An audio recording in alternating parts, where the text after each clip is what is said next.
is based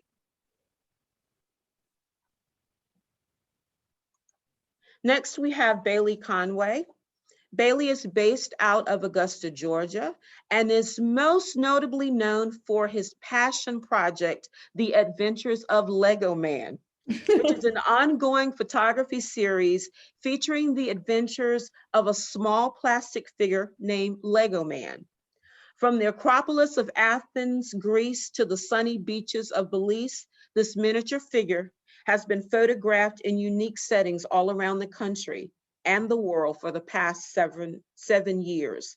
What began as a hobby has turned into an ever-evolving art project, focusing on how art can coexist with technology and social media. Another artist that we have with us is Suzanne Portanova. Suzanne Portanova was born in Stockholm, Sweden. Her work is heavily influenced by the clean lines of her Swedish heritage. She attended Smith College in Northampton, Massachusetts, where she focused in studio art and minored in biological sciences. Cary, North Carolina has been her home for 30 years. She continues to hone her craft by taking classes at the Cary Arts Center and Pullen Park Arts Center.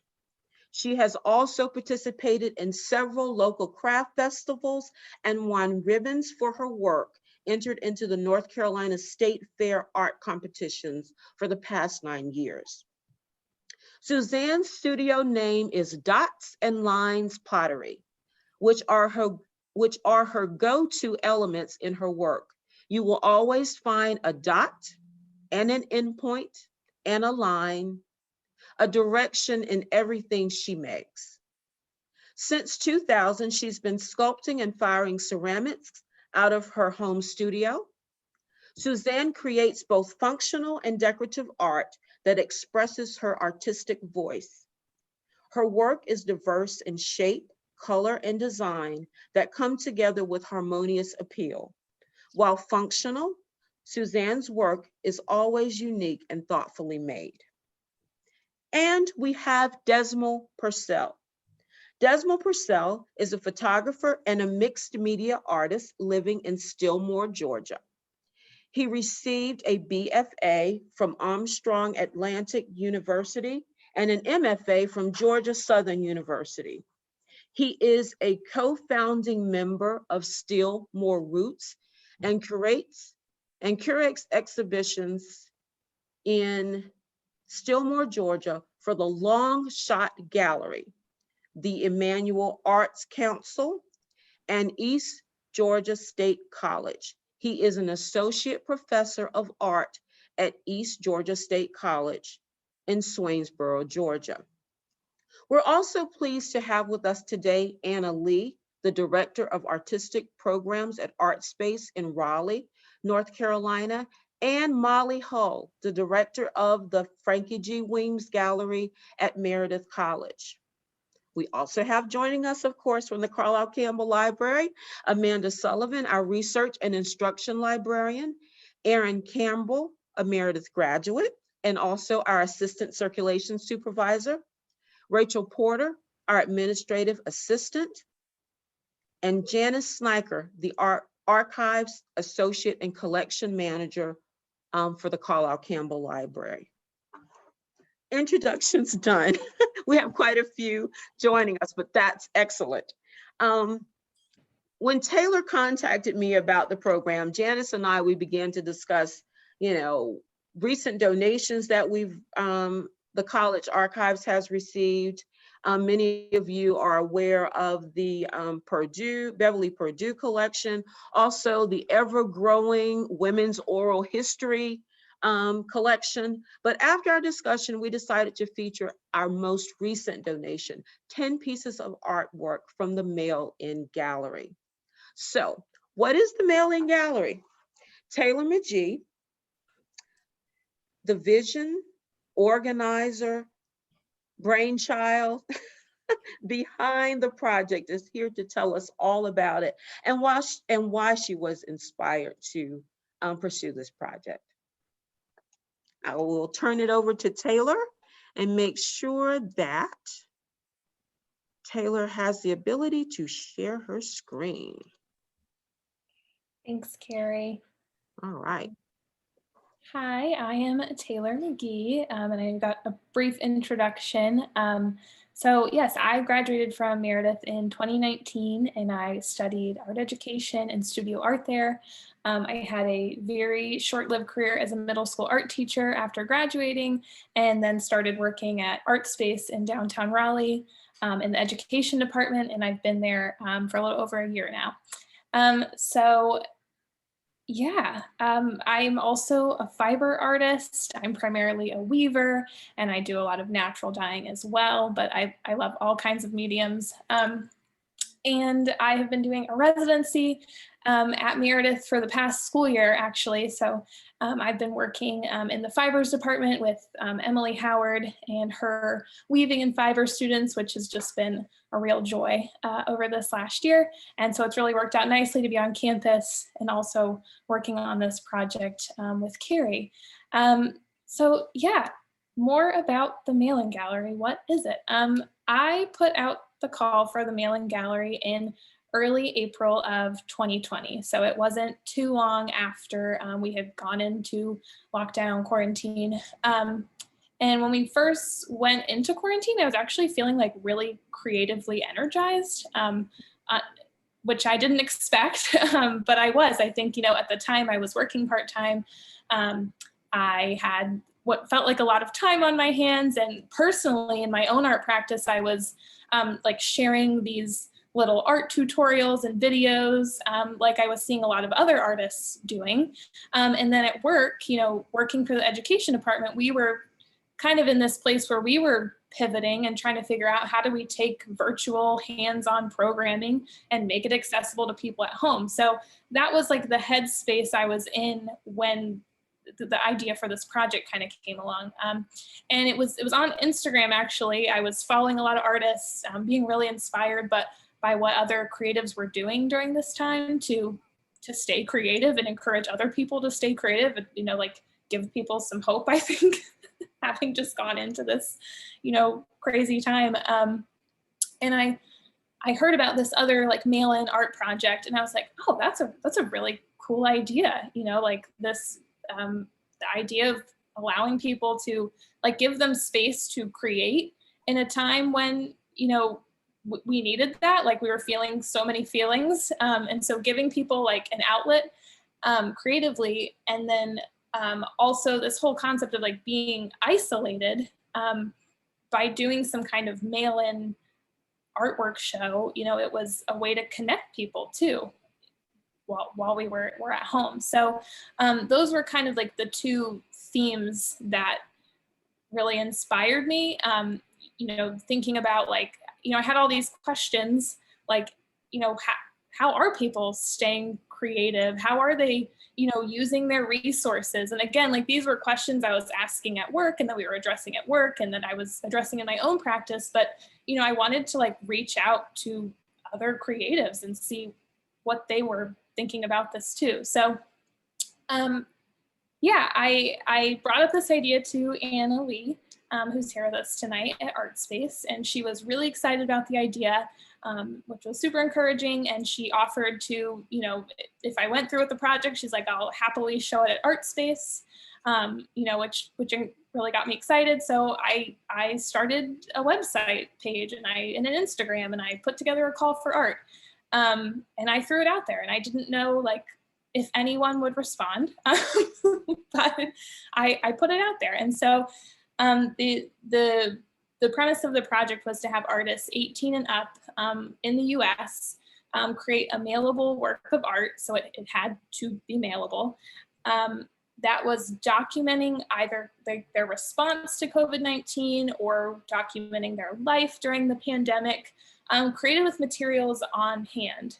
So again, like I mentioned, a lot of people weren't able to go into their studio spaces. You might not have been able to go out and buy art supplies. So I was really interested in like that innovation and like resourcefulness that creative people were thinking through. And then the other part was them by sending in your artwork. So people did physically mail me these art pieces, but then I also had like an online submission form, so I got a digital copy too.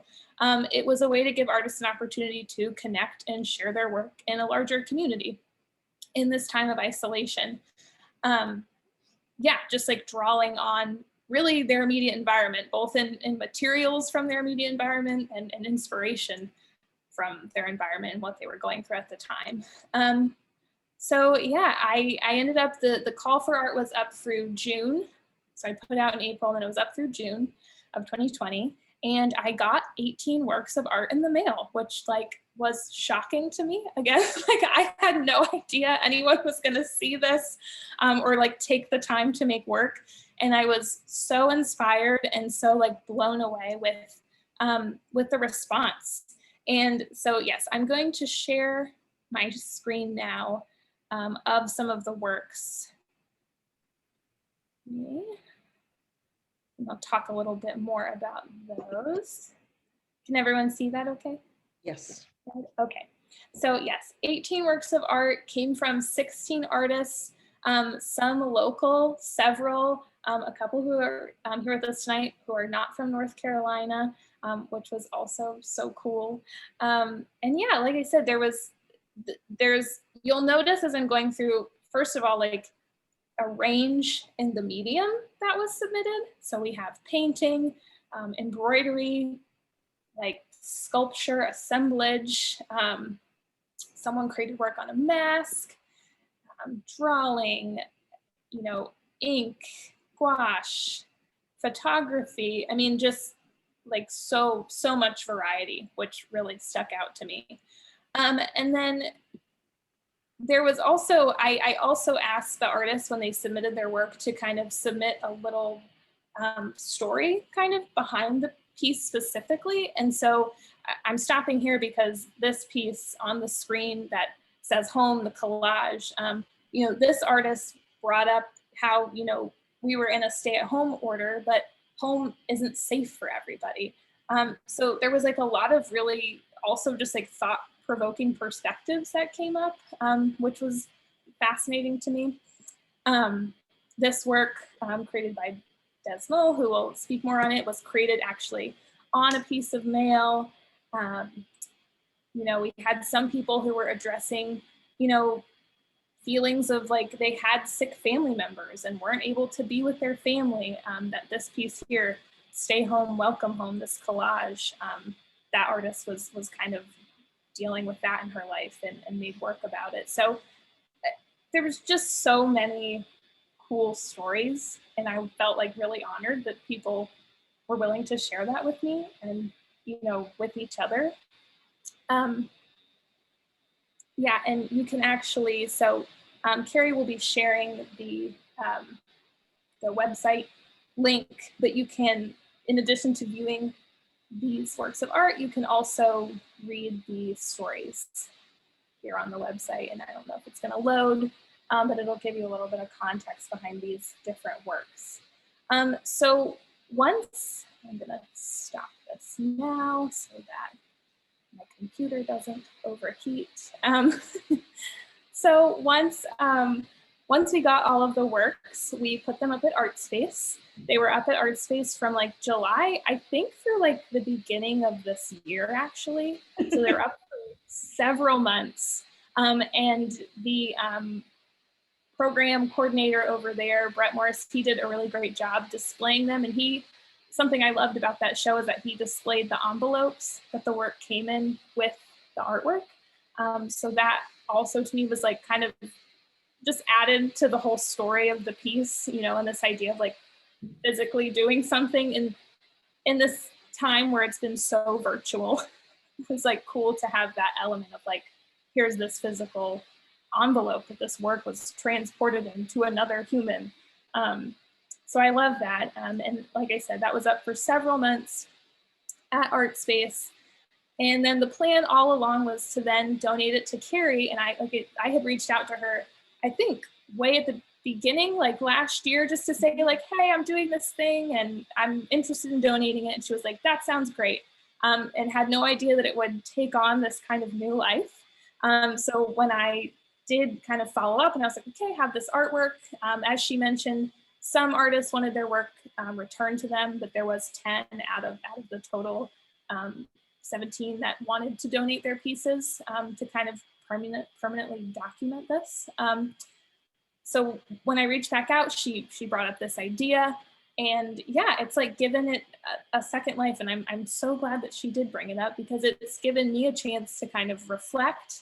I think as well as some of the artists a chance to reflect and think about, what was going on a year ago, where we were, like all of these feelings. And yeah, I've just been re-inspired. It's been awesome to, and like virtually meet some of these people and have people here who, yeah, aren't even from North Carolina. So yeah, I feel very honored. I'm so grateful for you all being here and responding to the call. So I'm excited to hear more about your story. And yeah, I think that's it. We'll get into hearing from the artists. Thank you all. Thank you, Taylor. And thank you so much for your work with the Mail-In Gallery. As you said, the project has sort of taken on a life of its own, but it's been extremely helpful, to the art community, providing an opportunity for artistic expression during a time that's been unlike any that I think any of us have seen in our lifetime. And thank you to the artists for your participation. As I said, we have 4 artists with us today.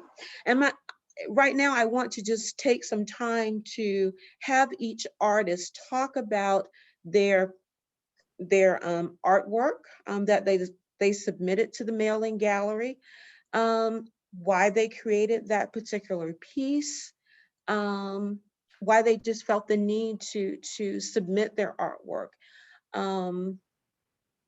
as well as just a bit about themselves. I know I've done a brief bio, but just a little bit about yourself and the artwork that you've created. I have a slide for each artist, and I'm just going to take them in order alphabetically. So our first person would be Shyla Alexander. I'm going to share my screen with her artwork.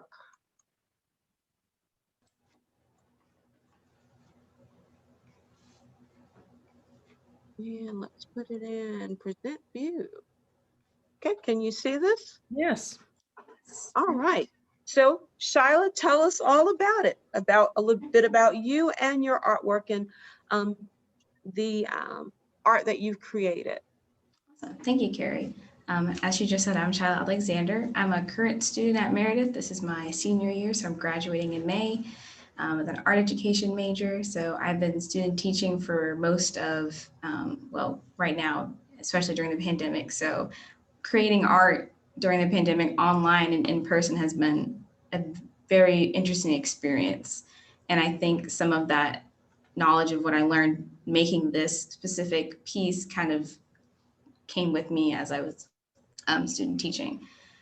Let's see. So this is my piece, Quarantine Qualms. It's made with cardstock, micron and jelly roll pens, markers, and colored pencil.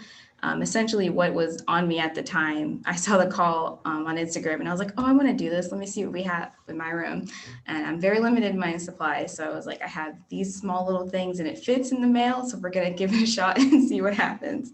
And I'm glad that I was able to do this. And I'm glad that I'm letting the Meredith College be able to have this piece of them forever. My little self is with Meredith now. So this is, originally it was 2 pieces, but then it's attached together by the larger blue sheet of paper behind it. And it kind of was more instinctual, like I was just making the art piece and I was like, I think it looked better being separated. And it kind of helped with my concept too, as I was talking about being vulnerable and just my mental space at the beginning of the pandemic. While I've been home with my family and it's been good for like support of my mental health, I feel like the beginning of the pandemic, I was at my most vulnerable and I really had to address some of my internal things that I've been running away from, with others, school and other distractions. So kind of having to recenter, thinking about things I need to address with myself and how to get those things in place so that my mental health can be in a better place. So that my piece kind of talks about that, with me being the subject of the piece. It's my self-portrait, kind of looking away from the viewer as I'm, thinking about myself internally, my thoughts, my feelings, and all these little designs and patterns are just kind of representative of my mind and how, I may be present in one space, but I'm also somewhere else, internally trying to just think about what I want to do with my life, what I need to get done in the moment, how I can support my family. Even during the pandemic, I had friends and family who unfortunately aren't here with me anymore due to COVID and other just health relations. So also just taking that and trying to sort out my feelings and emotions with art, because I find art very therapeutic. Currently, because I'm student teaching and I'm focusing more on, teaching the students, I haven't had time to really make art for myself. And while I'm definitely in a much more better place mentally, I think going back to just creating art as healing and maybe going back into journaling will kind of help me sort out those less sought out thoughts that I need to kind of develop and just think about externally through my art and just through my writing. So that's essentially my piece here. Thank you. Thank you for sharing that with us, Shyla. This has been a trying year, and I'm glad that you have been able to use your art, as an expression, to sort of work through any challenges that you may have been facing. So great. All right. And next, alphabetically, would be Bailey. So let's hear from Bailey about his submission. Okay.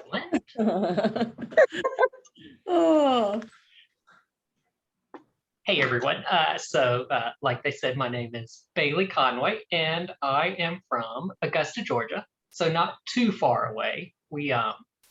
Augusta is like the second largest city in Georgia, and we are right on the Savannah River on the Georgia-South Carolina border. So we're not separated by too much, just one state. But so what I did was I graduated from Augusta University back in 2017 with a BFA degree in studio art. And back in 2014, I was in my college photography class. And for one of the assignments, I started photographing this little Lego figure, which I created. And I thought, kind of resembled myself, the hat, the glasses. And I would just kind of stick him in like little everyday scenarios, go around town finding locations that I could shoot him in. And I kind of, found success with that little project. And I was like, I'm going to continue on with this and kind of see where it goes, because I see like, endless kind of creative possibilities that could happen. And so now, 7 years later, here we are, and the project's still going strong. But yeah, when the pandemic first started, I was kind of like Taylor. I was very motivated to get stuff done. I created, redid all my websites, rebuilt them from scratch, made sure everything was going fine. And then, after about a month, things were kind of still continuing on, and I was kind of getting a little fatigued, and I was wondering, when is this going to be over? And I guess for my professional practice, I use a website called cafe or callforentries.org, where I go and they post open submissions for galleries that are looking for artists to either present group shows or solo shows, or, art fairs that are looking to have vendors. And so that was always kind of like my main source of information regarding galleries. And once the pandemic started, I noticed that a lot of these calls were put on hold or canceled outright, just because, the galleries themselves, they had to close, and many of them didn't know when they were going to open back up or how long. Maybe it was going to be a couple weeks, maybe it was going to be a month, but no one really knew. And so that's when I kind of started looking on Instagram and looking under the hashtag, the call for art, call for artists. And that's kind of how I came across the response for the mail-in gallery. And at that time, I kind of found it probably, I would say towards the end, so like end of May, early June. And at that time here in Georgia, we had kind of started opening back up. So the governor had put in and rescinded like his mandates for restaurants to be closed and all of that. And so in my town specifically, we had a lot of issues with people not wearing their masks. And so as the cases kind of rose here, I was like, well, I need to do something with Lego Man that kind of helps promote, people need to take this serious still. And, this isn't going away just because the restaurant's open. And so that's what I kind of thought, okay, I saw this call for art. You can send this in. So why don't I make a piece that specifically kind of relates to this? And so I always try to interject like a little bit of humor into my work, just because, it's interesting to see a toy figure that you play with juxtaposed alongside this serious notion of, wearing the mask, making sure that people are staying proactive against this virus. And so I kind of wanted it to come to where the viewer kind of got like a gentle reminder that, you should still continue to be vigilant, wear your mask, but not be so overbearing that, people just don't tune it out because, they've heard it on the TV so much, they heard it on the news, everyone's talking about it.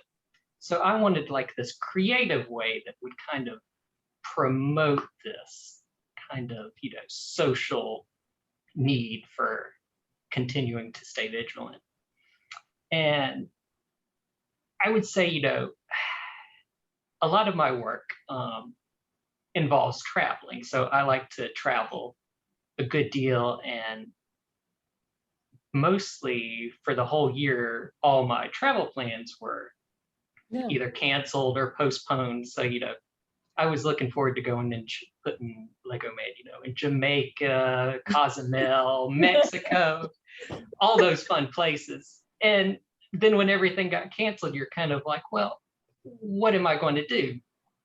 And so that's kind of when I started approaching this Lego Man project as maybe like a time capsule type project, like a photo documentary style project where you could take kind of the hot topic issues of the day and interject that into the project. So, maybe Lego Man was photographed hoarding toilet paper or watching the Tiger King or, wearing a mask. And one of the things that we had here in Georgia was a group of planes that would fly over the hospitals locally and create these hearts in the sky. And they called them the Hearts for Hope. So, maybe we would photograph Lego Man with the hearts. And so it turned out to be almost like this journal style project where, you can look back now and say, oh yeah, when this first started, everyone was going crazy for toilet paper. Then, we had this Netflix documentary that took everyone by storm. And then, people started taking it seriously. And then, you had more mask wearing. And so it was definitely a fun project to work on. But yeah, I definitely saw with the hashtag on Instagram, that has been probably my greatest source of art news information still, because there are still a lot of galleries that are still posting on Instagram, or artists that are trying to create these projects to help other artists and gain more exposure. And, whether it be through like an exhibition like this was, or a magazine that people will publish and send out monthly. But yeah, so that's how I found out about this project and kind of a little bit about it. Great.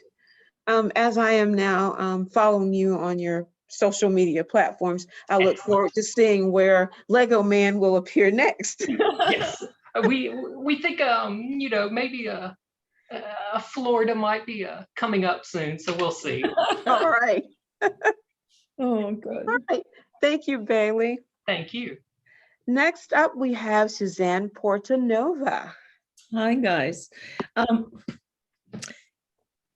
There it is. Yeah. So, first of all, the opportunity just to think that I could do something like this was my eye opener for me as an artist.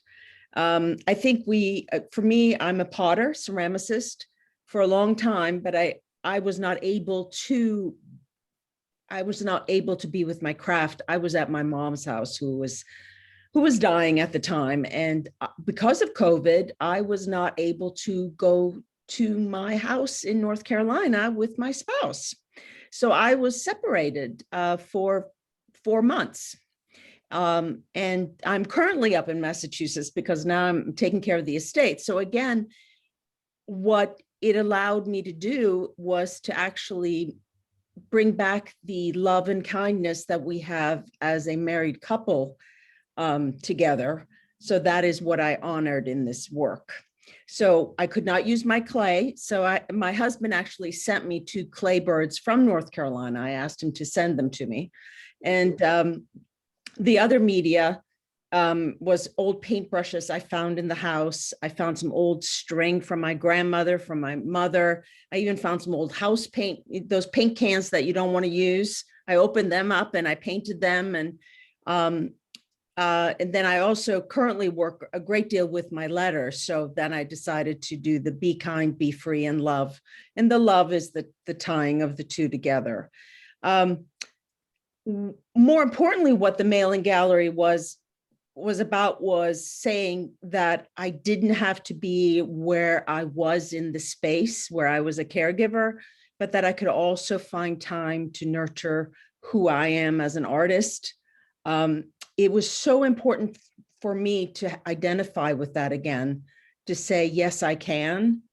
Yes, it's temporary that I'm here, but I can go back to where I need to be and where I want to be. So, yeah, it was just, and then also going to the gallery in Art Space and seeing it up.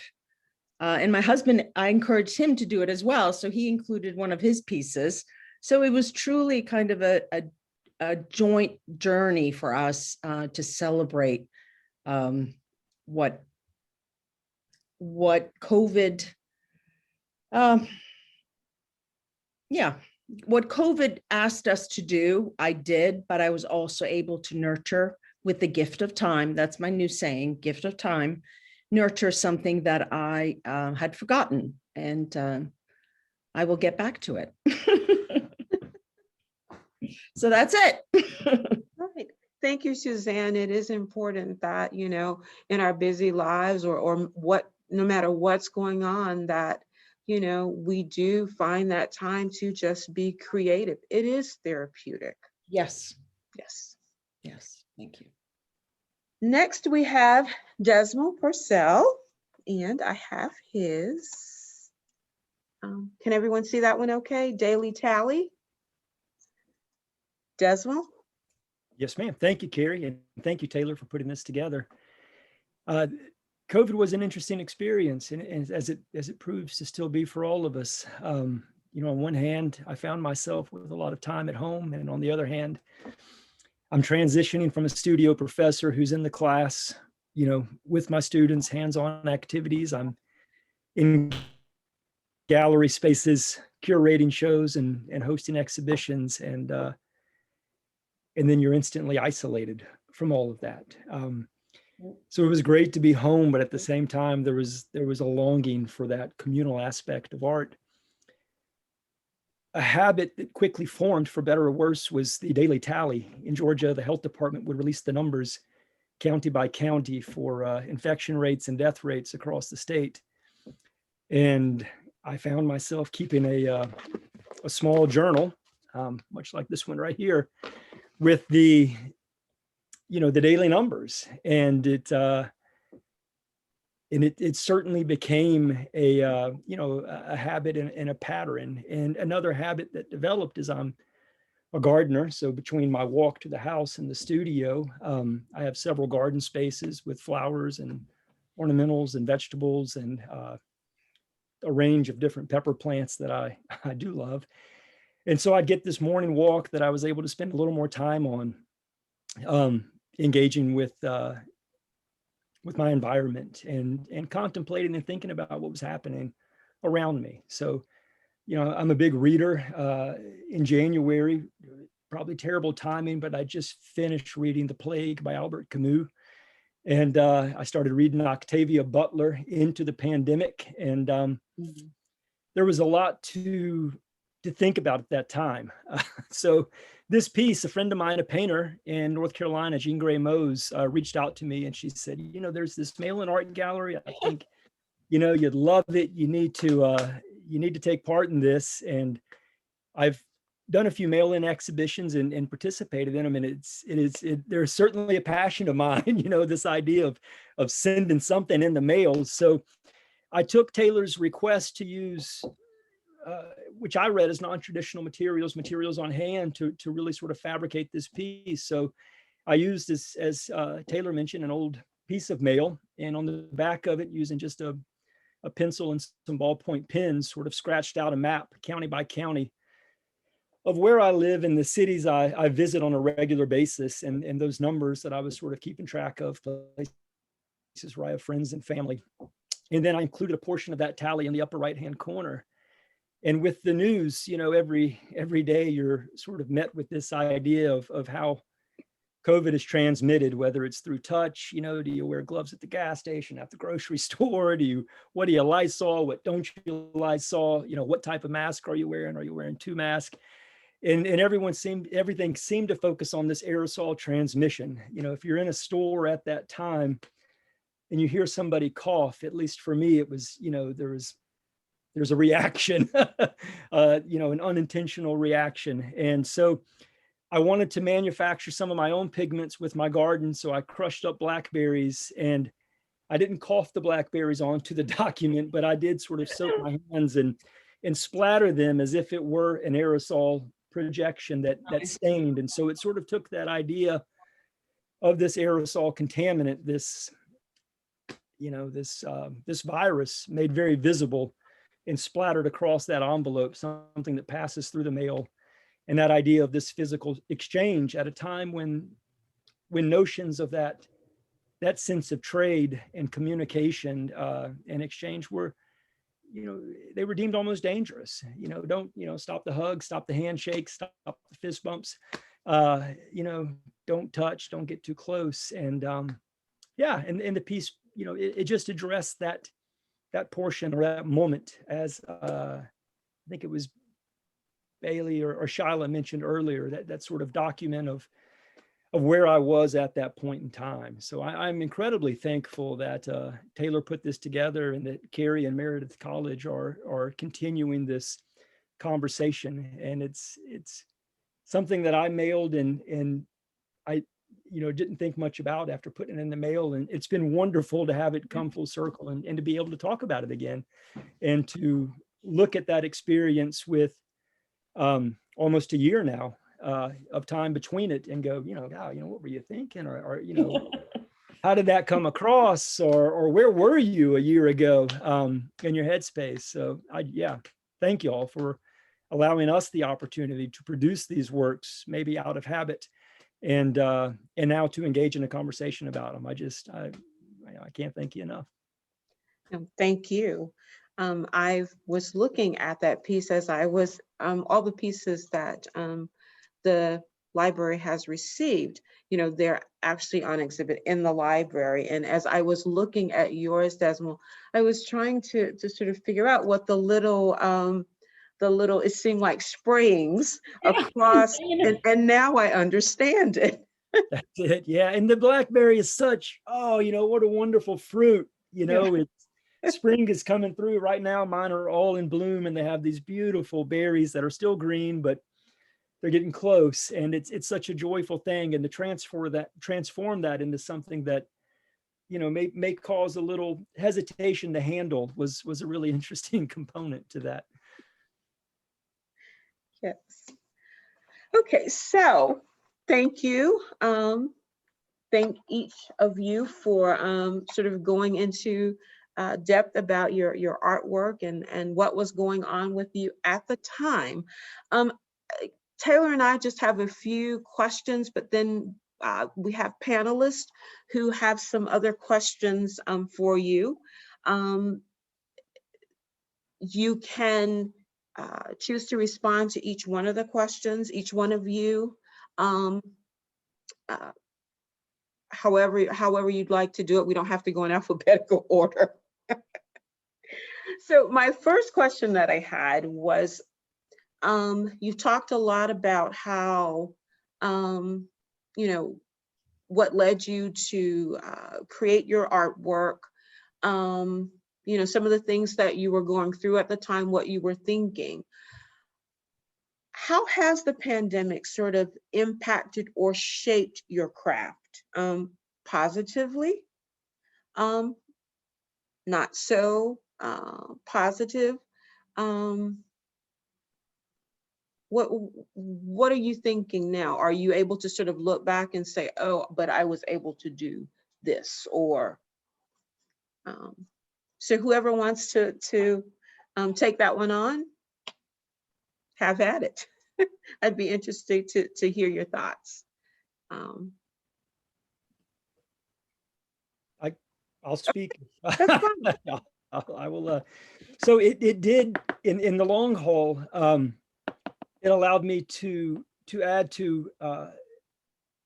elements and explore a range of new media that I probably wouldn't have had time to do otherwise. So I'm now, I have an ongoing body of work that sort of it's like a Southern mythology, and it deals with a lot of iconography of the area, and it's become very,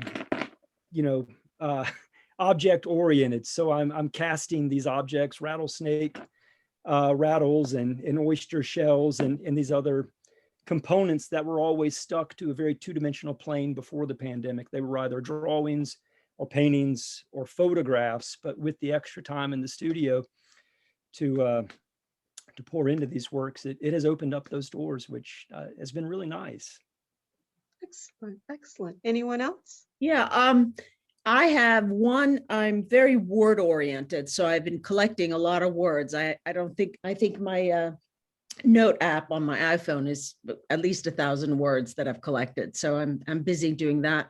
But another thing that I found, because I'm personally also transitioning into losing parents and finding out where you belong as a person, but also an artist.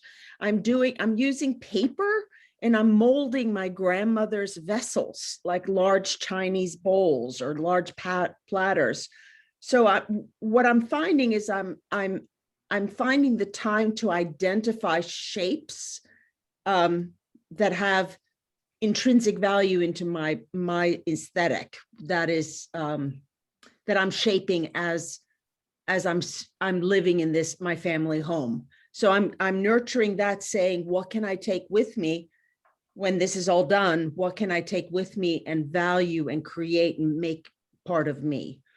And I never would have had that opportunity if I hadn't done the mailing gallery. I didn't think I could. I didn't think I could remove myself from clay and use my knowledge of clay and say, what else is there out there that I can use? It doesn't have to be clay. It can be wonderful things out there. It could be towels, like linens, using Mod Podge, using linens and then molding into a bowl. There's so, my mind is, the artistic sensibility that I have in my head allows me to also have really wonderful, happy moments here in the home while I'm taking care of sadness. So I'm so grateful for that I choose to be an artist and that I can, that I'm not letting go. I'm making sure that I nurture it so it's always positive. There. Thank you. Anyone else? I can go really quick.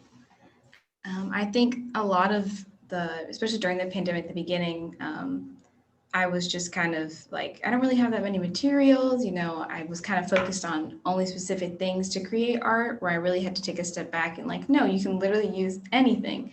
Kind of what Suzanne and Desmond are talking about. So really just seeing what you have in front of you and using those materials to make something. It may not be, the best thing you've ever made in the world, but you're experimenting and learning more about the process.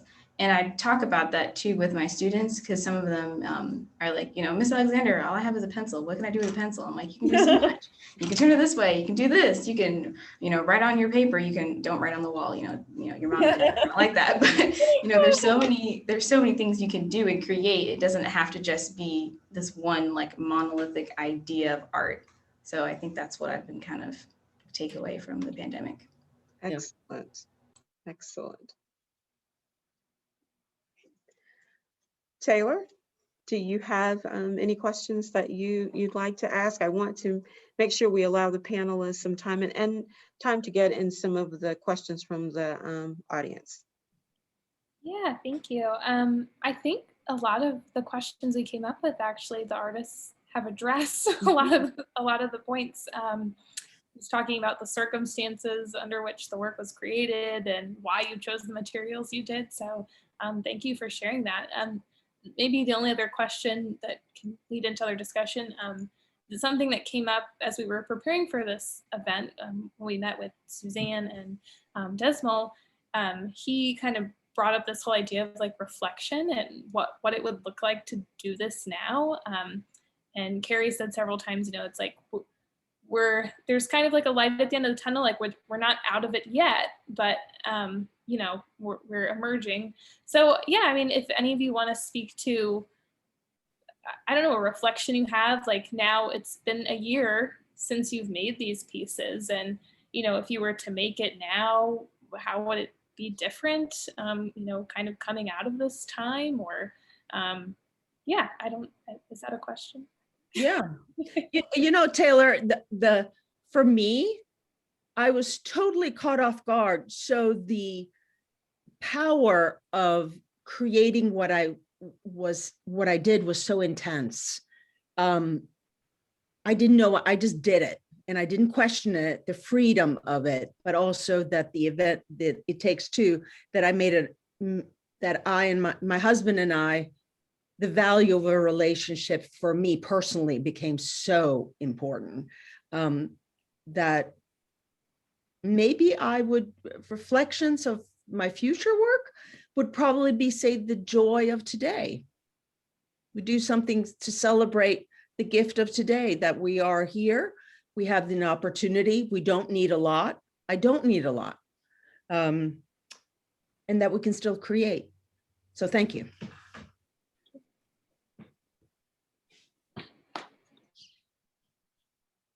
And I think I can talk a little bit about it too, because if you reflect a little bit more about this project, it's interesting to think that this one exhibition that you submitted to and how it has transformed over that whole year. We thought, oh, we're just going to go submit this piece, it's going to go on display, and then that's probably all you're going to ever hear about.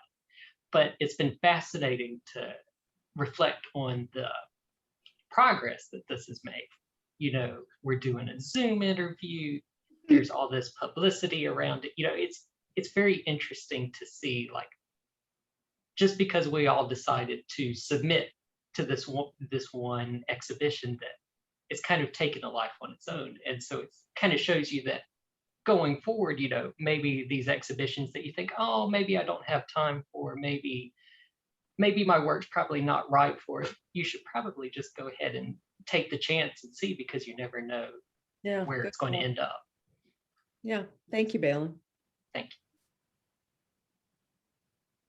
I actually just got 2 works of mail the other day. Works of art in the mail the other day. Yes, from an artist just sent them to me. So it's been cool that, yeah, a year later, people are still finding the call for art and just deciding to like make something, which they're in the lovely display that Carrie put together in the library. So if you are local and you have a chance to see it, please stop by to see these in person. Exactly. Okay, I'd like to open up questions from our panelists who joined us today. Do you have some questions for our artists? I can go first. Oh, sorry, Anna, go ahead. You go. Hi, Anna. I've seen you so long. It's so good to see you. Taking a step back from the pandemic, I would just love to hear how you all found your creative path. What set you on to create art? Did it happen more recently? A lot of you sound like you've been doing it for a while, but what sort of spark was that, like initial spark for you?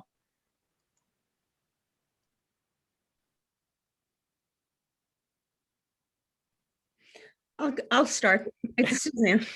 I always start. No, I'm kidding. Art has always been part of my life early on, and raising 2 children, getting all that taken care of. And then it was time to start something. And I did. It's been about 30-year journey, started in Cary. And the more freedom I got, the more, the braver I became and the more specific I became. And finding a relationship between my medium that I love and also incorporating today, finding a way to connect with today's audience has been very intriguing to me. And one way of doing that is using my pottery with my words. I use a great deal of words like Jenny Holzer or Kruger. I do that on, I use that on my pieces, and I do a lot of hand building. I keep it really simple. I hope I answered your question, but it's a lifelong journey, but I finally have committed to it and enjoyed it. And by doing this mailing gallery, again, I repeat that, it gave me an opportunity to say, oh, I'm not just stuck with clay. I can do other things. And that was just brilliant. So thank you. Any others? I grew up in a house. My father's an artist as well. So just, being steeped in the environment, I think certainly started me on the path. Wonderful. Great. And I would kind of say the same thing. I kind of grew up in a very artistic family. My dad's a professional photographer, had a studio for 30 years. And then always, in middle school, high school, art was always the class that I enjoyed taking.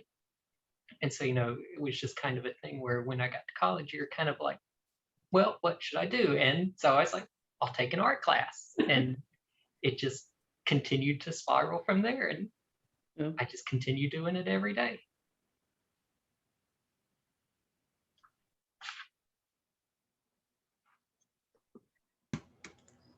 I can go really quick. Originally, my love for art started as a rivalry between myself and my older sister.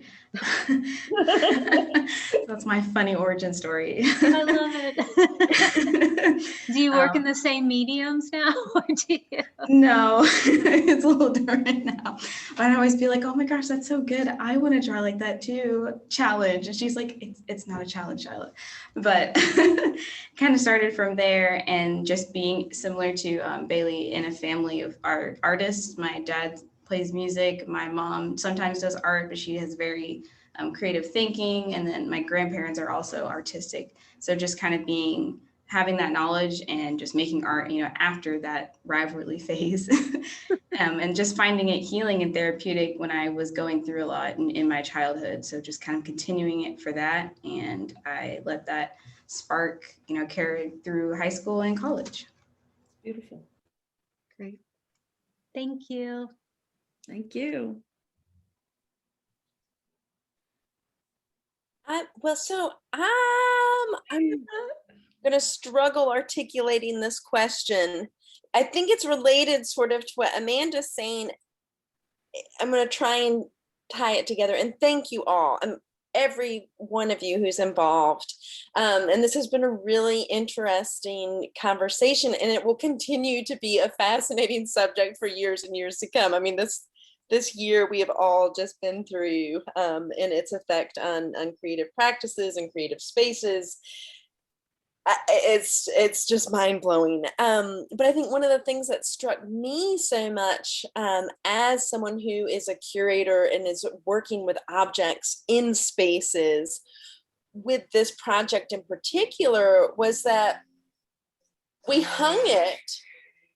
And I think, Suzanne, I mean, you were one of a very, very, very few people who saw this in person. I mean, to be frank, Yes. Taylor did a wonderful job getting it out there. I mean, I think people engaged, but it was just interesting to see that, and it mattered that it existed and was hanging in person, certainly.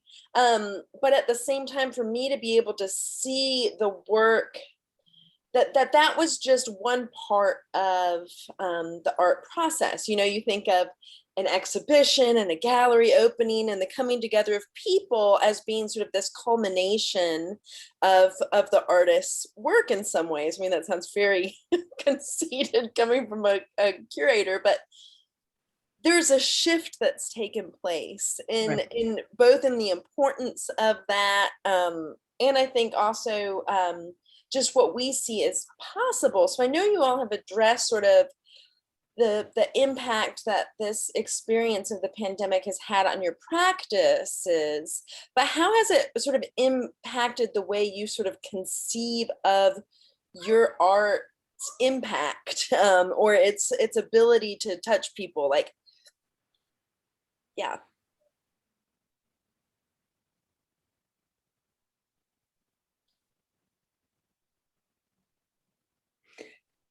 Okay, Anna, you got me, girl. I am glued to CNN. I'm glued to the TV. I'm glued to I'm collecting words. There are words out there that I'm going to put in my clay and I'm going to share with the world. And then I'm going to offer those words for people, if it's a bowl or if it's a plate or if it's a rock or a plaque, but I'm just going to share that with people just because I think it's part to have in your vocabulary. It may mean something else to me, but it may connect us somehow. So that's where my dot and line comes in. If I'm the dot, if I'm the rock, and then I'm the arm that gives you a rock, then that's my connection. So I'm becoming much more sensory. I am choosing really carefully. Some words are harsh, some words are not good.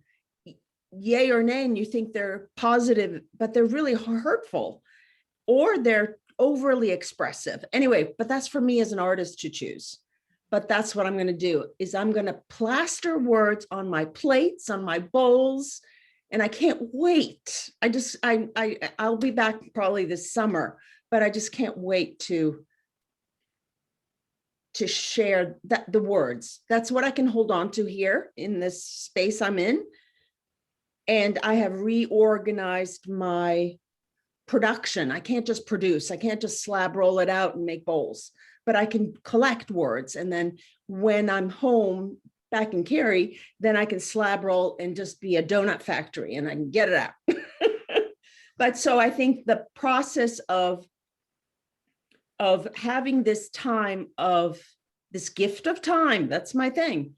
That's my thing, gift of time. I'm nurturing, I'm percolating. There's potential. But then do you find that the object itself, I guess what I was getting at more was, you know, we're here talking through, thinking about these objects being archived, like physical objects being archived, but objects that really most people, once they, aside from you all who created them and handled them, and then Taylor and us at the gallery, really have only engaged with virtually. And Oh, I wow. guess I'm just sort of interested in how, if you all have sort of started to think about exhibitions and your objects differently and how people interact with them through this, or, I mean, maybe you haven't, maybe this is sort of a silly question, but. No, it's a great question.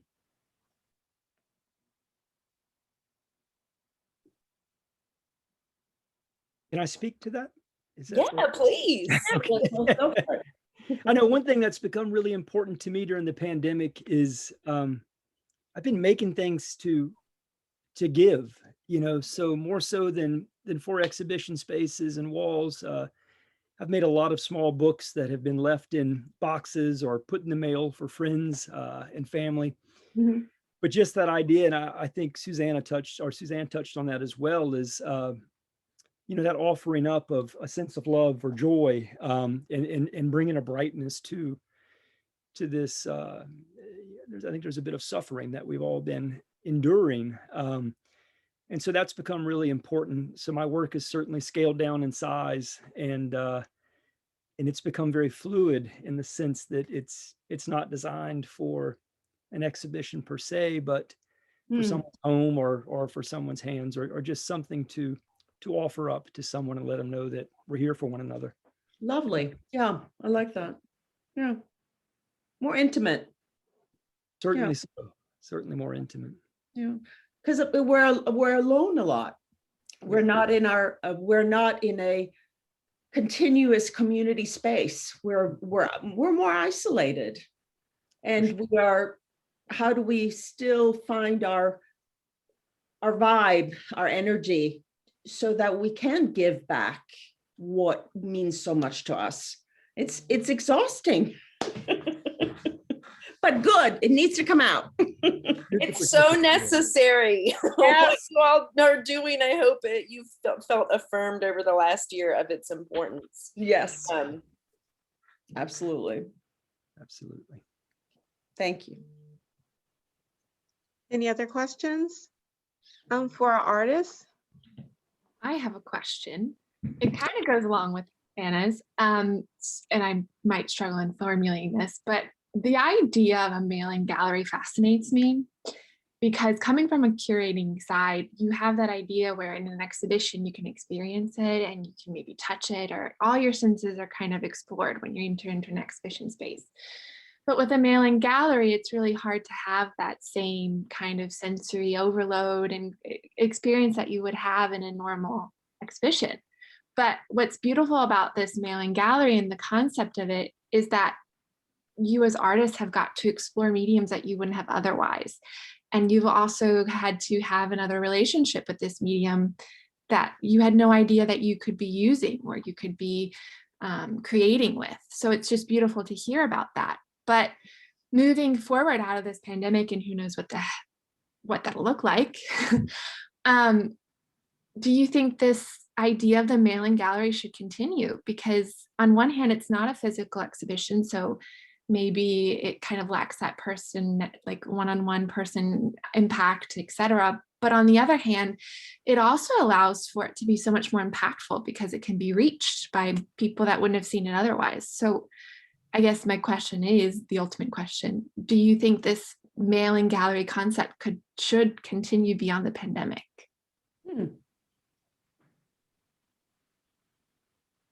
Great question. Yeah, I think I'll speak a little bit to that. When I was back in college, I was working as the student assistant for our campus gallery. And so I did that for 4 years. And then once that ended, I transitioned to our local gallery downtown. It's our contemporary gallery, and I do all their installations and all of that. And it's interesting to see how you can almost already see the shift in the gallery space right now with the pandemic, because you have to limit your people that are in there. You of course have to wear masks in the gallery, so your experience has already changed in the gallery. And with this virtual gallery space, it really opens up the ability for anybody to see it. You know, you don't have to jump in your car, drive downtown, go to an opening, and then, you know, maybe only spend an hour there with it, versus you can pull up this online gallery anytime. You know, you can pull up Taylor's website and see this work and read about this work 24/7, no matter your convenience, whatever you want. And so I think it'll be interesting to see how the galleries transition from now on. Are they going to start showing their artwork online and doing these virtual exhibitions? Or are they going to continue kind of doing the standard in-person shows and going with that way? So I think it's definitely an interesting precipice that we're on in the gallery world. Yeah, and am I allowed to say something? No, I like love this question from you, Molly and Anna, because it is really fascinating. I think on one hand, it is kind of cool to maybe like break down that barrier. Like a gallery space can feel very formal, or kind of like a little more closed off or elevated, which there's nothing wrong with necessarily, but like I don't have a background in being a curator, but like because of social media, I was able to like put out a call for art that people responded to. So and I've helped in galleries and stuff, and you know, work at Art Space, and I work really closely with Anna, so I get to see that side of things. But like, I guess what I'm saying is like there's something cool there in that the way things are going, like it is more accessible in a sense that like anyone can kind of create these opportunities and, you know, form these connections, which is exciting to me. And I too am curious to see what will happen.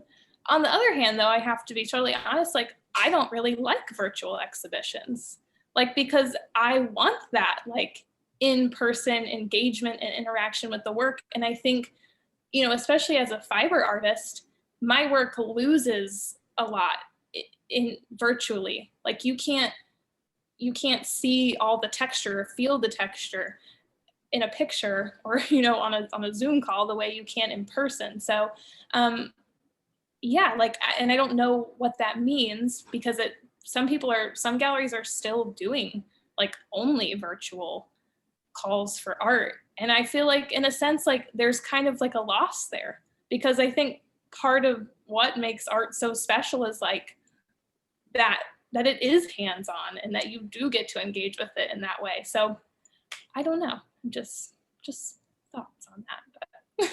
But I just want to quickly add to that I certainly hope the concept of a mailing gallery continues, because I think of what you're saying, like there's something that we shed this sort of preciousness of in the sort of elitism of a sort of gallery, this sort of formal space, like what Taylor's just said. And I think for the artists, having to physically mail an object in the mail, there is a shedding of the sort of preciousness of your practice, of your craft, and the allowing yourself to experiment. I mean, I think I've heard all of you say that you're sort of open to this as a sort of experimental prompt in some ways, you know, like having to just sort of figure it out. And I think that's important, and in some ways gets at the crux of part of why art matters so much. But on the flip side, it's exactly what you're saying, Taylor. It also helps us appreciate the sort of other aspects of art that are equally important, like craftsmanship, like just the power of being in the presence of a physical object that is, you know, that blows your mind. So that's just my 2 cents. I mean, for an artist, for me to be able to participate and take me out of my shell and then come to see the show, what meant more to me was my involvement of my ending up on the wall. That was more important. How do you then interest the audience that you do so well, Anna? You get everybody in there to come see the show. Like how do people see the show? How does the non-artist see a virtual gallery? Like, how do they experience it? Instagram, Right, but- Google, I mean, I don't know. But, But right, they but don't. They yeah, do but- and they don't. And I think that's Right. part of it. That's the point, And is are that we they do teaching- and they don't. And so So we're teaching them as artists, we're beginning. See, it always starts with art. Art is the best.